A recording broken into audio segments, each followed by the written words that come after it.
മഹാഭാരത കഥകളുടെ മറ്റൊരധ്യായത്തിലേക്ക് ഏവർക്കും സ്വാഗതം. 12ാമത്തെ പർവമായ ശാന്തി പർവത്തിലെ കഥകളാണ് നമ്മൾ കേട്ടുകൊണ്ടിരിക്കുന്നത്.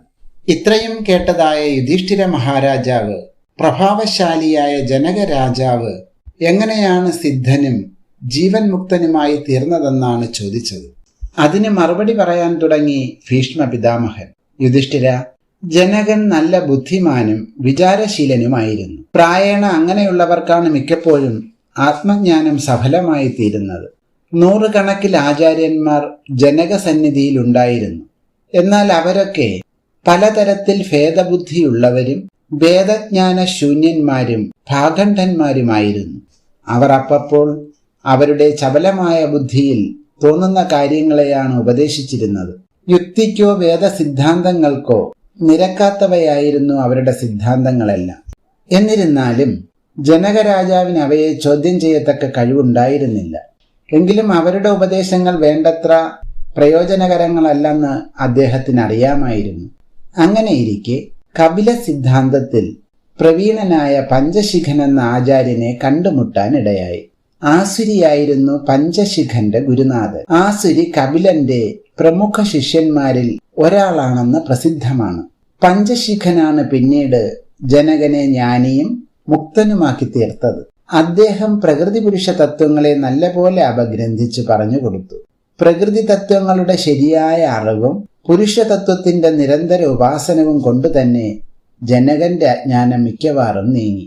പിന്നീട് ഭേദബുദ്ധിയും അഭിമാനവുമാണ് ജീവനെ പ്രകൃതിയോട് ബന്ധിച്ചിരിക്കുന്ന സുശക്തങ്ങളായ കയറുകളെന്നറിഞ്ഞു. അവയെ ഛേദിക്കാൻ കൂടെ അദ്ദേഹത്തിന് കഴിഞ്ഞപ്പോൾ ജീവൻ മുക്തിത്വത്തിന്റെ തടസ്സങ്ങളൊക്കെ തീർന്നു. പ്രാപ്തനും അനുഭവരസികനുമായ ആചാര്യനെ സമീപിക്കാത്തതായിരുന്നു തനിക്കിതുവരെ ഉണ്ടായിരുന്ന പ്രതിബന്ധമെന്ന് അദ്ദേഹത്തിന് ബോധ്യമാവുകയും ചെയ്തു. അങ്ങനെ സാംഖ്യശാസ്ത്ര അനുയായിയായ പഞ്ചശിഖ ആചാര്യനാണ് ജനകനെ സിദ്ധനും ജീവൻ മുക്തനുമാക്കി തീർത്തത്. ജ്ഞാനിയും സിദ്ധനും ജീവൻ മുക്തനുമായി തീർന്നു ജനകനെങ്കിലും രാജ്യഭരണാദി കർമ്മ കർത്തവ്യങ്ങളെ ചെയ്തുകൊണ്ട് തന്നെ കഴിഞ്ഞു വന്നു. കർത്തവ്യകർമ്മങ്ങളെ തെറ്റുകൂടാതെ നിർവഹിക്കുന്നുണ്ടെങ്കിലും എപ്പോഴും അദ്ദേഹത്തിന്റെ ബ്രഹ്മനിഷ്ഠയ്ക്ക് ഭംഗമുണ്ടായിരുന്നില്ല. ഭേദബുദ്ധിയോ അഭിമാനമോ അല്പം പോലും അദ്ദേഹത്തെ ബാധിച്ചിരുന്നില്ല. ലോകകാര്യങ്ങളെ താല്പര്യത്തോടുകൂടി ചെയ്യുമ്പോഴും ജഗത്തിൽ പൂർണ്ണമായ മിഥ്യാബുദ്ധി അദ്ദേഹത്തിനുണ്ടായിരുന്നു. മുറിവില്ലാത്ത ബ്രഹ്മഭാവത്തോടു കൂടിയായിരുന്നു അദ്ദേഹം എപ്പോഴും കഴിഞ്ഞു വന്നത്. അങ്ങനെ കഴിഞ്ഞു വരുമ്പോൾ ഒരിക്കൽ സർവജ്ഞനും സർവശക്തനുമായ ഭഗവാൻ നാരായണൻ ജനകനെ ഒന്ന് പരീക്ഷിക്കാൻ ഒരു ബ്രാഹ്മണ വേഷം ധരിച്ച് മിഥിലയിൽ വന്നു. ബ്രാഹ്മണ ഗ്രഹങ്ങളുടെ മുന്നിലൂടെ സഞ്ചരിക്കുന്ന ആ കപട ബ്രാഹ്മണൻ മറ്റു ബ്രാഹ്മണർക്കാണ് കൊള്ളരുതാത്ത ഒരു പ്രവൃത്തി ചെയ്തു. അതിനെ കണ്ട് കുപിതരായ ബ്രാഹ്മണർ ഈ കപട ബ്രാഹ്മണനെ പിടിച്ചു വലിച്ച് രാജധാനിയിലേക്ക് കൊണ്ടുപോയി. അദ്ദേഹം ചെയ്തതായ അപരാധത്തെ പറഞ്ഞ് അദ്ദേഹത്തെ ശിക്ഷിക്കണമെന്ന് ആവശ്യപ്പെട്ടു. അപരാധി ബ്രാഹ്മണനാണെന്നറിഞ്ഞ മഹാരാജാവ് അദ്ദേഹത്തെ ശിക്ഷിക്കുന്നില്ലെന്നും എന്നാൽ തന്റെ രാജ്യത്തിന് പുറത്തു പോകണമെന്നും കൽപ്പിച്ചു. കപട ബ്രാഹ്മണൻ ഉടനെ ജനകരാജാവിനോട് അദ്ദേഹത്തിന്റെ രാജ്യത്തിന്റെ അതിർത്തി ഏതാണെന്ന് പറഞ്ഞു തരാൻ ആവശ്യപ്പെട്ടു. അത് കേട്ടതോടെ രാജാവ് വിഷമിച്ചു. അദ്ദേഹത്തിന്റെ ജ്ഞാനദൃഷ്ടിയിൽ രാജ്യമോ താനോ അവകാശമോ ഒന്നും സംഭവിച്ചിട്ടില്ല. അതിനെ മറിച്ച് പറയാനും വയ്യ. ആകപ്പാടെ രാജാവ് വിഷണ്ണനായി. എന്ത് പറയണമെന്നറിയാതെ രാജാവ് വിഷമിക്കുമ്പോൾ വീണ്ടും വീണ്ടും അതേ ചോദ്യത്തെ തന്നെ ചോദിച്ചു മായാബ്രാഹ്മണൻ. സത്യം പറയാതെ രക്ഷയില്ലെന്ന് വന്നപ്പോൾ ജനകൻ അവസാനം ഇങ്ങനെ പറഞ്ഞു: മഹാബ്രാഹ്മണ, ഞാനോ രാജ്യമോ ഒന്നും സംഭവിച്ചിട്ടില്ല. അങ്ങയുടെ ഇഷ്ടം പോലെ എവിടെ വേണമെങ്കിലും പോകുകയോ വരികയോ ചെയ്തോളൂ എന്ന്. അത് കേട്ട് ആശ്ചര്യഭരിതരായ ബ്രാഹ്മണരൊക്കെ മടങ്ങിപ്പോയപ്പോൾ ആ മായാബ്രാഹ്മണൻ ഒന്നുകൂടെ രാജാവിനെ പരീക്ഷിക്കാൻ തീർച്ചപ്പെടുത്തി. അതിന്റെ ഫലമായി ബ്രാഹ്മണൻ അധികം ദൂരത്തെത്തുന്നതിന് മുമ്പ് വിദേഹ രാജധാനിയും പട്ടണവും കൂടിയും അഗ്നിയിൽ കത്തി ജ്വലിക്കുന്നതായി കണ്ടു. സർവത്ര പുകപടലങ്ങൾ ചുറ്റി അഗ്നി ആളിക്കത്താൻ തുടങ്ങി. ജനങ്ങൾ കൂട്ടത്തോടുകൂടി നിലവിളിച്ചുകൊണ്ട് 4 ഭാഗത്തേക്കും ഓടാൻ തുടങ്ങി. രാജഭൃത്യന്മാർ അഗ്നിയെ ശമിപ്പിക്കാവുന്ന വല്ല പ്രവൃത്തിയും ചെയ്യാൻ തയ്യാറായി. പക്ഷേ രാജകൽപ്പന കിട്ടാത്തതുകൊണ്ട് കാത്തുനിൽപ്പായി. ഇത്രയൊക്കെ ആയിട്ടും ജനകരാജാവ് ഒന്നും മിണ്ടാതെ സന്തോഷപുരസരം നോക്കി നിൽക്കുകയാണ്. ഉടനെ കുറെ ബ്രാഹ്മണർ ഓടി വന്ന് രാജാവിനോട് അരമനയും ഭണ്ഡാരവുമൊക്കെ കത്തിജ്വലിക്കുമ്പോൾ എന്താണ് മിണ്ടാതെ നിൽക്കുന്നത്? തീ കെടുത്താൻ കൽപ്പന കൊടുക്കേണ്ടതല്ലേ എന്ന് ചോദിച്ചു. എനിക്ക് യാതൊരു സമ്പത്തുമില്ല, ഒന്നും തന്നെ കത്തിജ്വലിക്കുന്നുമില്ല. ഇല്ലെങ്കിൽ ഈ ലോകത്തുള്ള സമ്പത്തൊക്കെ എന്റേതാണെന്ന് പറഞ്ഞാലും തെറ്റില്ല എന്നാണ് ജനകൻ അതിന് മറുപടി പറഞ്ഞത്. എല്ലാവരും ആശ്ചര്യസ്തബ്ധരായിത്തീർന്നു. രാജധാനിയും അന്തഃപുരവും ഗ്രഹങ്ങളുമെല്ലാം വെന്ത് വെണ്ണീറായി കഴിഞ്ഞു. രാജാവ് എപ്പോഴും ഏതൊന്നും സംഭവിച്ചിട്ടില്ലെന്ന ഭാവത്തിൽ നിൽക്കുകയാണ്. അപ്പോഴേക്ക് മായാബ്രാഹ്മണനും രാജധാനിയിൽ വന്നു ചേർന്നു. എല്ലാവരും നോക്കി നിൽക്കെ തന്നെ അദ്ദേഹത്തിന്റെ സ്വരൂപം മാറി സാക്ഷാൽ നാരായണനായി പ്രത്യക്ഷപ്പെട്ടു. ബ്രാഹ്മണരും മഹാരാജാവും കൂടി വർദ്ധിച്ചു വന്ന ഭക്തിയോടുകൂടി ഭഗവാനെ സ്തുതിച്ച് പ്രദക്ഷിണം ചെയ്ത് നമസ്കരിച്ചു. ഭഗവാൻ ജനകരാജാവിന്റെ ജ്ഞാനനിഷ്ഠ കണ്ട് വളരെ സംതൃപ്തനായിരിക്കുന്നുവെന്ന് അറിയിച്ച് അദ്ദേഹത്തിന് ആവശ്യമുള്ള വരങ്ങളെ കൊടുത്ത് അന്തർധാനവും ചെയ്തു. യുധിഷ്ഠിര, ജ്ഞാനികളുടെ സ്വഭാവം ഇങ്ങനെയാണ്. അവരീ ലോകത്തിൽ നിരപേക്ഷകന്മാരാണ്. ഇവിടെ സംഭവിക്കുന്നതെല്ലാം മായയാണെന്ന് അവർക്കറിയുകയും ചെയ്യാം. ഗൃഹസ്ഥാശ്രമത്തിൽ ഇരുന്നു കൊണ്ട് തന്നെ ആരെങ്കിലും മുക്തരായിട്ടുണ്ടോ? ഗൃഹസ്ഥനായിരിക്കെ ഒരാൾക്ക് ജീവൻ മുക്തനാകാൻ കഴിയുമോ എന്നാണ് യുധിഷ്ഠിര മഹാരാജാവ് പിന്നീട് ചോദിച്ചത്. അതിന് മറുപടി പറയാൻ തുടങ്ങി ഭീഷ്മൻ. കേൾക്കൂ യുധിഷ്ഠിര, ഞാനൊരു ഇതിഹാസത്തെ പറയാം. അതിനെ ശ്രദ്ധയോടെ കേട്ടാൽ ഈ വിഷയത്തിൽ അങ്ങേക്കുള്ള സംശയം തീരും. പണ്ട് ദേവലൻ എന്നു പേരായി ഒരു മഹർഷിയുണ്ടായിരുന്നു. ഏകാന്തമായ തപോവനത്തിൽ ഒരു പർണശാല കെട്ടി അദ്ദേഹം ശിഷ്യന്മാരെ വിദ്യാഭ്യാസം ചെയ്യിച്ചും തപോ അനുഷ്ഠാനങ്ങൾ ആചരിച്ചും കഴിഞ്ഞുകൂടിക്കൊണ്ടിരുന്നു.